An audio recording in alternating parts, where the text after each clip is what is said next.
Queridas egresadas, queridos egresados en periodismo, comunicación audiovisual, publicidad y relaciones públicas. Estimados y orgullosos padres, familiares y amigos de los egresados. Distinguidas autoridades y claustro de profesores. Ilustrísimos señores de la mesa presidencial. Espero que no consideréis una falta de respeto el haber invertido el orden protocolario del saludo inicial, pero teniendo en cuenta que voy a hablar de futuro y centrarme en futuro, he creído apropiado que quienes son llamados ahora a protagonizar el futuro, es decir, las 224 mujeres y hombres que hoy se gradúan, sean no solo las recipientes principales de mis palabras, sino también sus protagonistas desde el principio y figuren, por tanto, en primer lugar en el saludo delante del resto de los asistentes a este acto. Muchas gracias por la presentación, pero me produce un gran orgullo, emoción y debo confesarlo hasta sonrojo que se llame lección magistral al pobre conjunto de recuerdos, pensamientos, reflexiones y propuestas que vais a escuchar. En realidad no sé si ha sido mayor la generosidad de quienes me decidieron invitar a pronunciar este discurso o mi osadía al aceptarlo. Y ahora empezamos. ¿Qué es el futuro? Es una buena pregunta a la que han tratado de responder machaconamente y con muy pobres resultados numerosas personalidades a lo largo de la historia. Yo he elegido a una que me ha inspirado por su doble condición de ensayista y de poeta, el francés Paul Valéry. Paul Valéry acuñó en 1928 una frase que ha sido aprovechada, desaprovechada, mal interpretada y convertida en icono de la modernidad. Es así de sencilla y así de complicada. El problema de nuestro tiempo es que el futuro ya no es lo que era. El futuro ya no es lo que era. Pues si en 1928, cuando Paul Valéry dijo que el futuro no era lo que era, ¿qué podemos pensar desde la perspectiva de 2014? Si tenéis paciencia y me acompañáis en la reflexión, a lo mejor llegamos a alguna parte en la indagación de lo que siempre es un mundo proceloso e incierto, es decir, el futuro y, en nuestro caso, el futuro de los medios de comunicación. Y aquí deseo subrayar que el futuro debe interesaros como a Charles Kettering, porque en él vais a pasar el resto de vuestra vida. Ahora permitidme hablar de mi vida, de la mía. De hecho, sospecho que mis colegas me designaron para esta disertación posiblemente porque más que triplico vuestra edad. O sea que he vivido durante 70 años, periodo suficientemente largo como para coleccionar un buen puñado de experiencias interesantes. El filósofo Kierkegaard decía que la vida solo puede ser comprendida mirando hacia atrás, aunque deba ser vivida mirando hacia adelante.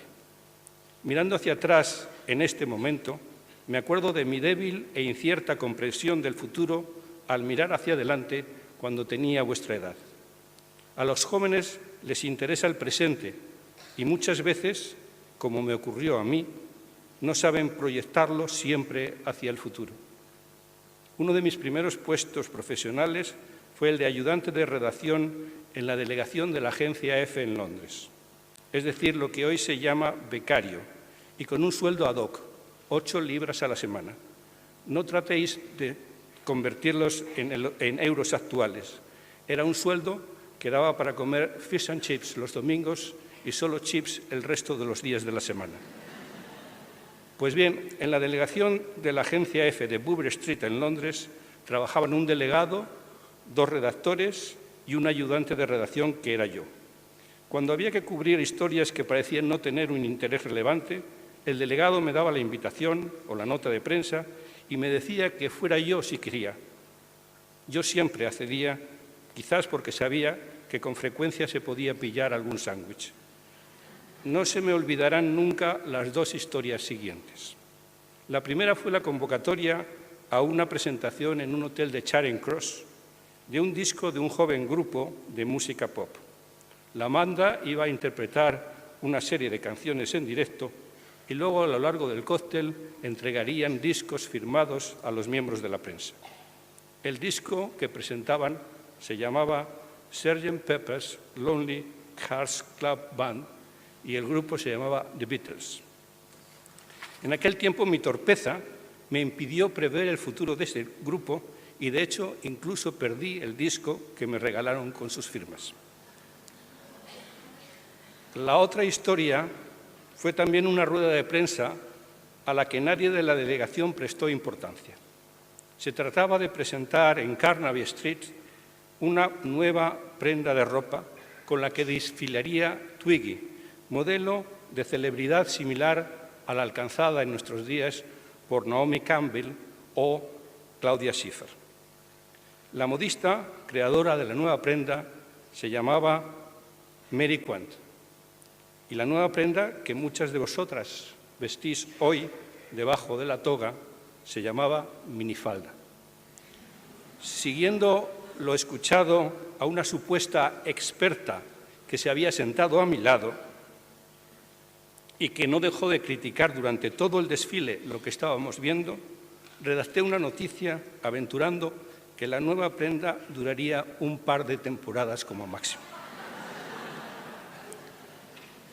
Nuevamente, el futuro se colocó delante de mis narices y no supe verlo, calibrar su importancia, reaccionar hacia lo nuevo.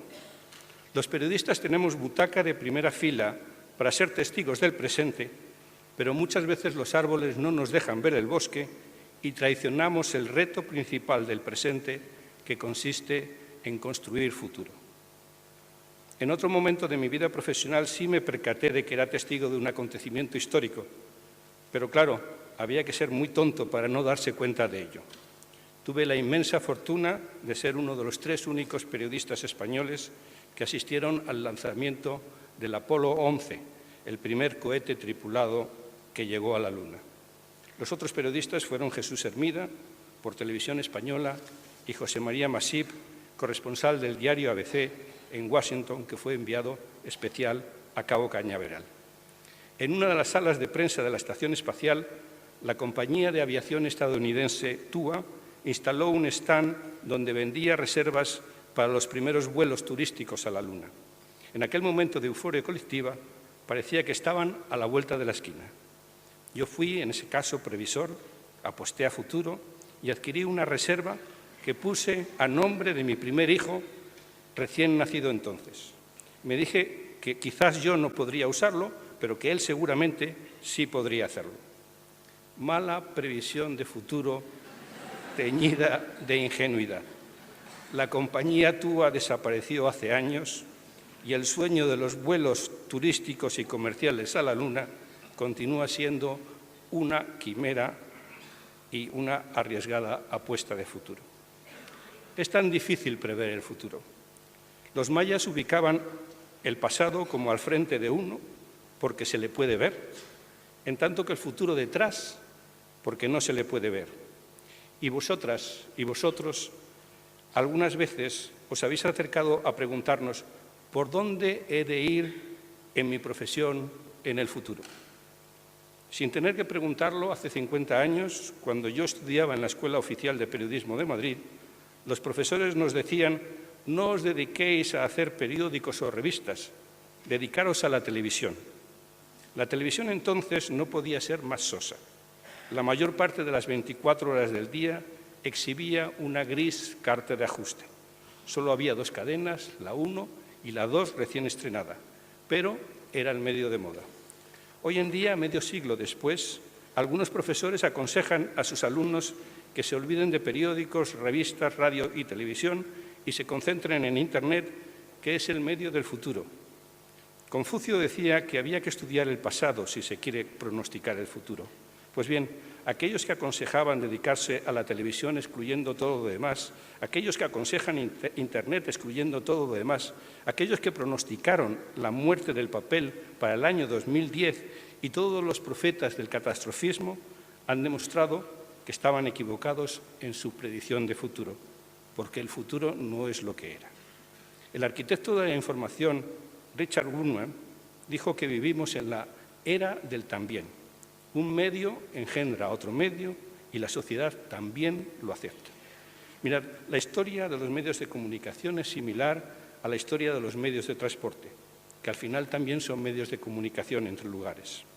Y de la misma manera que la moto, cuando se inventó, no mató a la bicicleta, el coche no mató a la moto, y el tren no mató al coche, y el barco no mató al tren, y el avión no mató al barco. La historia ha demostrado que todos los medios de transporte son complementarios.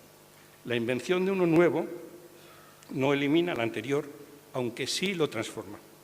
Ahora, por ejemplo, hay bicicletas de montaña, las motos no tienen sidecar, los coches son polivalentes, los trenes son de alta velocidad, los barcos son cargueros o transatlánticos turísticos y los aviones cada vez son más grandes. Lo mismo ha pasado con los medios de comunicación. La revista no mató al periódico y la radio no mató a la prensa escrita y la televisión no mató a la radio e Internet no ha matado a la televisión. Todos son medios complementarios, aunque modificaron su esencia cuando nació el medio que les hacía competencia. Los diarios se arrevistaron, introduciendo color en sus páginas y cuadernillos temáticos. Las revistas abandonaron su papel de medio generalista y se convirtieron en medio ideal de segmentación. La radio inventó la frecuencia modulada, la televisión comenzó a ser temática y el huracán de Internet ha empezado a frenar la devastación con la que llegó a nuestras vidas. Me acuerdo que hace 10 años, en el Congreso Anual de la Newspaper Association de Estados Unidos, se presentó una moción para reformar el nombre de la asociación. Debería dejar de llamarse Newspaper Association porque el paper, el papel, iba a desaparecer. Y en un seminario internacional sobre revistas, también hace una década, escuché a un ponente predecir que las revistas se leerían en los microondas que tenemos en las cocinas de nuestros hogares, porque las puertas de esos microondas se convertirían en pantallas. Qué fácil es tratar de predecir el futuro y qué difícil es acertar. Durante años, los consejos de administración de los diarios de todo el mundo tenían como punto permanente en sus presupuestos la provisión de fondos para ampliar la rotativa. El futuro pasaba por añadir cuerpos a la máquina de impresión para pasar de pliegos de 16 a pliegos de 32 y luego a pliegos de 48. Con eso se podrían fabricar periódicos de más páginas. Y luego había que incorporar elementos a la rotativa para hacerla más rápida. Los 10.000 ejemplares por hora no eran suficientes. Había que llegar a 20.000, a 30.000 e incluso a 40.000 por hora. Finalmente era necesario incorporar rotativas capaces de imprimir en color, al menos para una parte del periódico. El futuro era ese, imprimir periódicos de más páginas, de mayor tirada y en color. Aquí ya podemos decir que algún día, en ese punto, el futuro empezó a no ser lo que era. Quizás fue el día en el que uno de los miembros del Consejo de Administración se presentó con el primer ordenador portátil bajo el brazo y enseñó a sus colegas que el periódico del día podía verse en una pantalla sin necesidad de que la rotativa imprimiera más rápido, más páginas y en color. A propósito, quiero traer a colación una historia que se estudia en muchas escuelas de negocios. A comienzos del siglo XX, en la eficiente y todopoderosa fábrica de hielo de Chicago, que disfrutaba del monopolio de distribución de barras de hielo en la ciudad, se presentó un individuo pidiendo hablar con la dirección. Fue recibido por 3 directivos, a quienes presentó un cajón que había fabricado y que, enchufado a la red eléctrica, podía mantener los alimentos frescos e incluso producir hielo, y que él llamaba refrigerador. Los directivos le dijeron que muchas gracias por enseñar el invento, pero que no creían que fuera práctico ni tuviese ningún futuro. La gente no querría meter en sus cocinas un mueble nuevo, tampoco querría pagar más en su factura de la electricidad, y además ese refrigerador, frigorífico o nevera costaría mucho dinero. Los consumidores, hasta ahora, recibían hielo a diario en sus casas por pocos centavos. ¿Para qué iban a cambiar? Cuando el inventor abandonó la fábrica de hielo, los directivos acordaron, por si acaso, doblar el número de carretas de reparto y añadir algunos caballos en las rutas alejadas para asegurar que la distribución del hielo fuera más rauda. Para la fábrica de hielo de Chicago y todas las fábricas de hielo del mundo, el futuro comenzó a no ser lo que era. El resto no era ya fabricar hielo barato y repartirlo rápido, sino fabricarlo en casa. Imaginar que los directivos del periódico al que se presenta un ordenador portátil deciden que la gente seguirá prefiriendo el periódico en papel y que es preciso combatir el nuevo invento ampliando y mejorando las rotativas y la distribución. Pero el futuro se empeña tozudamente en no ser lo que se preveía que iba a ser. A pesar de los frigoríficos caseros, continúa habiendo fábricas de hielo y la gente compra todavía sacos con cubitos de hielo en las gasolineras y en los supermercados. No ha ocurrido, pues, lo que se preveía tal cual. Los periódicos no han adoptado todavía decisiones definitivas de futuro. Se debaten ante una encrucijada que les ha obligado a cambiar sus previsiones, incluso con ridícula frecuencia. El magnate de los medios, Rupert Murdoch, dijo en 2009, es decir, antes de ayer, que los periódicos impresos se transformarían en plataformas electrónicas en un par de años. Esos 2 años ya pasaron, de hecho han pasado ya 5, y las rotativas siguen imprimiendo casi igual número de ejemplares de sus periódicos. Y Bill Gates, fundador de Microsoft, machacó a finales del siglo XX en varias apariciones diciendo que los diarios en papel morirían en 2010. De nuevo, el futuro ya no es lo que era. Para Jeff Bezos, fundador de la todopoderosa Amazon, el futuro también pasaba por la muerte de los diarios impresos. Así lo anunció en una entrevista en noviembre de 2012 al periódico alemán Berliner Zeitung, donde vaticinó la desaparición de los diarios en menos de 20 años. Sorprendentemente, solo un año después, compró por $250 millones el diario Washington Post. Puestos a pensar mal, puede ser que sus predicciones catastrofistas fueran solo una estrategia para bajar el precio del periódico que quería comprar. Pues no sé, pero los diarios siguen vivos, vivitos y coleando. Quizás sea porque si desaparecen no habrá dónde publicar el obituario de su muerte. Lo cierto es que los gurús que se habían apuntado al catastrofismo están dando marcha atrás. El mismísimo Rupert Murdoch declaró a principios de este mismo año 2014 que, y cito textualmente, los diarios de papel siempre estarán presentes y convivirán con los medios digitales. Parece, por tanto, que cuando comenzasteis vuestras carreras en Villanueva, el futuro iba a ser de una manera, es decir, se pronosticaba la inminente muerte del papel, y ahora que las termináis, el futuro ya no es lo que era y que el papel no va a morir, al menos tan rápidamente como se anticipaba. Creo que nuestro amigo Gutenberg se está tomando una divertida revancha. El futuro a veces se acelera, se distorsiona, se vuelve a acelerar, de repente se frena e incluso parece que da marcha atrás. Unas veces te sonríe y otras te desdeña. El intelectual francés Edgar Morin dice que es necesario saber abandonar los conceptos deterministas de la historia que creían poder predecir el futuro y aprender a navegar en mares de incertidumbres a través de archipiélagos de conocimientos. Navegar en mares de incertidumbre a través de archipiélagos de conocimiento. Una frase muy grandilocuente y muy francesa, pero bella y cierta. Y el italiano Orazio Regini añade que 2 condiciones de nuestro presente son el principio de incertidumbre y la situación de complejidad.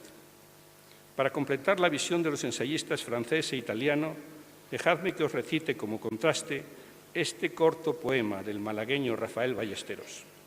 Para mí, describe esa incertidumbre y complejidad de nuestra situación actual de forma especialmente hermosa y sugerente. Dice así: ni yo tampoco entiendo si abro un grifo y sale una bala tras otra bala, si abro la puerta y se nos entra el fusilado, y cierro y se me queda fuera el dedo, si unto amor en el labio entreabierto y nada, Si miro al muro y todavía distingo los boquetes, tampoco entenderé el tiro de gracia, el tema 83, la democracia, el ácido sulfúrico, los ceros, el tacón, las hambres, el casamiento orgánico. De este mundo los dos sabemos poco y, sin embargo, estamos aquí, obligatoriamente obligados a entenderlo.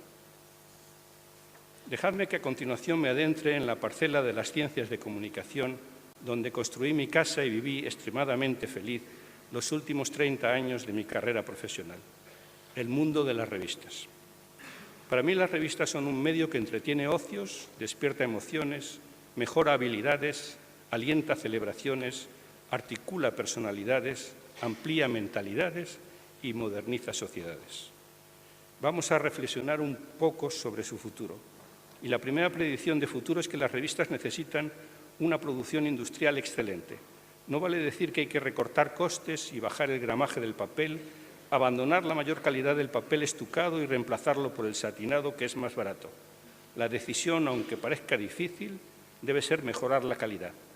Para sobrevivir frente a la frialdad de las pantallas del ordenador o el pequeño formato de los teléfonos móviles, es necesario luchar con la calidad, con la calidez, textura y brillantez del papel. Hacer que prevalezca lo escrito, lo impreso, lo permanente, lo que se puede transportar, lo que se puede doblar, en lo que se puede hacer apuntes, lo que produce al tacto una sensación placentera, lo que no necesita manual de instrucciones para ser leído, es decir, el formato papel que emplean las revistas y que las convierten en verdaderos objetos de deseo. Para asegurar la supervivencia de las revistas parece imprescindible utilizar los mejores papeles y la impresión más esmerada. Eso naturalmente cuesta dinero. La tendencia que preveo es que debemos ser caros, debemos ser reassuringly expensive, es decir, tranquilizantemente caros, demostrar que el precio garantiza calidad. Una cerveza belga ha logrado un notable éxito en Inglaterra, bastión cervecero por excelencia, y lo ha hecho gracias a su eslogan de reassuringly expensive, tranquilizantemente caros. Tenía el problema de que su precio era superior al de sus rivales porque contenía ingredientes más caros que ellos. Y con su campaña de reassuringly expensive logró convencer al consumidor de que merecía la pena pagar el sobreprecio porque significaba mayor calidad. Pasa lo mismo entre las revistas e Internet.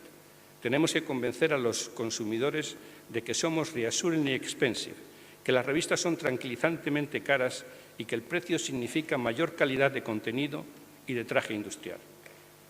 En nuestra tormentosa relación con Internet hemos visto fracasar diversos modelos de negocio y de colaboración. Hemos probado a cobrar por los contenidos y pumba, batacazo. Hemos probado a reproducir página a página la revista y pumba, batacazo. Ahora voy a hacer una sugerencia de futuro, aunque corra el riesgo de ingresar en la creciente legión de los equivocados. Mi sugerencia es que los medios en papel serán el equivalente a las grandes marcas de alta costura, mientras que sus versiones en la red serán el equivalente al prêt-à-porter. Es decir, preveo que en el futuro las revistas en papel habrán de ser cuidadas y mimadas como grandes marcas de diseño y que su prolongación en la red popularizará esas marcas. Creo que dentro de unos años, pero no me atrevo a decir cuántos, se dará la vuelta a la tortilla y las revistas en Internet, en teléfonos móviles y en otros medios ganarán más dinero que las de papel, justo al contrario de lo que ocurre ahora. Pero atención, solo a condición de que se mantengan en papel. Las revistas en papel no morirán aunque reduzcan sustancialmente sus beneficios o incluso entren en pérdidas, porque son la marca prescriptora la que prestigia y genera tráfico hacia el sitio de Internet y sus enlaces en telefonía. Exactamente igual ocurre en la relación de las casas de alta costura. Las grandes marcas de moda como Christian Dior o Yves Saint Laurent, con sus correspondientes versiones de prêt-à-porter, con la alta costura pierden dinero, pero sobradamente lo compensan con la versión más popular de sus prendas. La principal garantía que ofrece una marca es credibilidad, y no debemos olvidar que la fuerza de una revista o de un diario no reside en ser leída, sino en ser creída. Y hablando de marcas, quiero referirme ahora a una marca que suele ser objeto de polémica. Se trata de la marca España.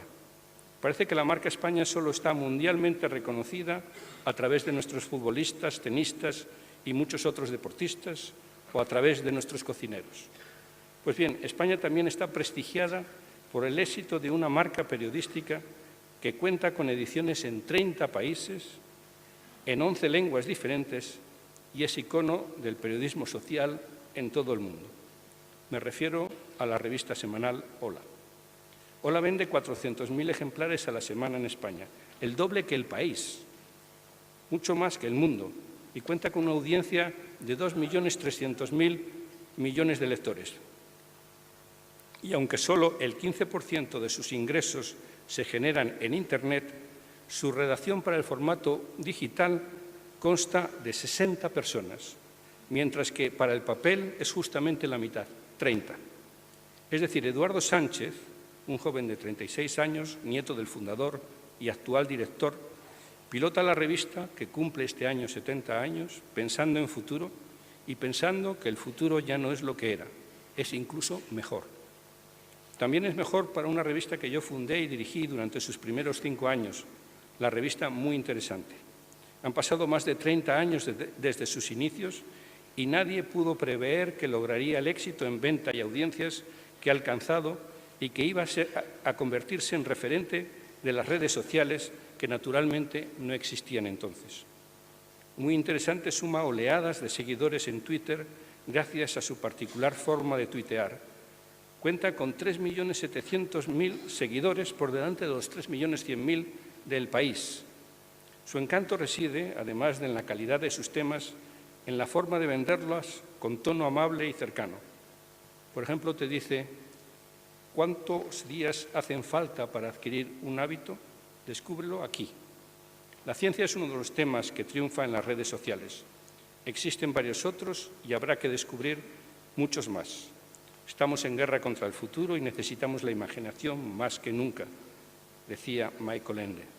Bueno, la imaginación y el sentido común. Y como estamos terminando, no me gustaría hacerlo sin felicitaros efusivamente por haber elegido, comenzado y terminado vuestras carreras universitarias. Tanto publicidad y relaciones públicas como comunicación audiovisual, como periodismo, son carreras eminentemente vocacionales y de servicio a la comunidad.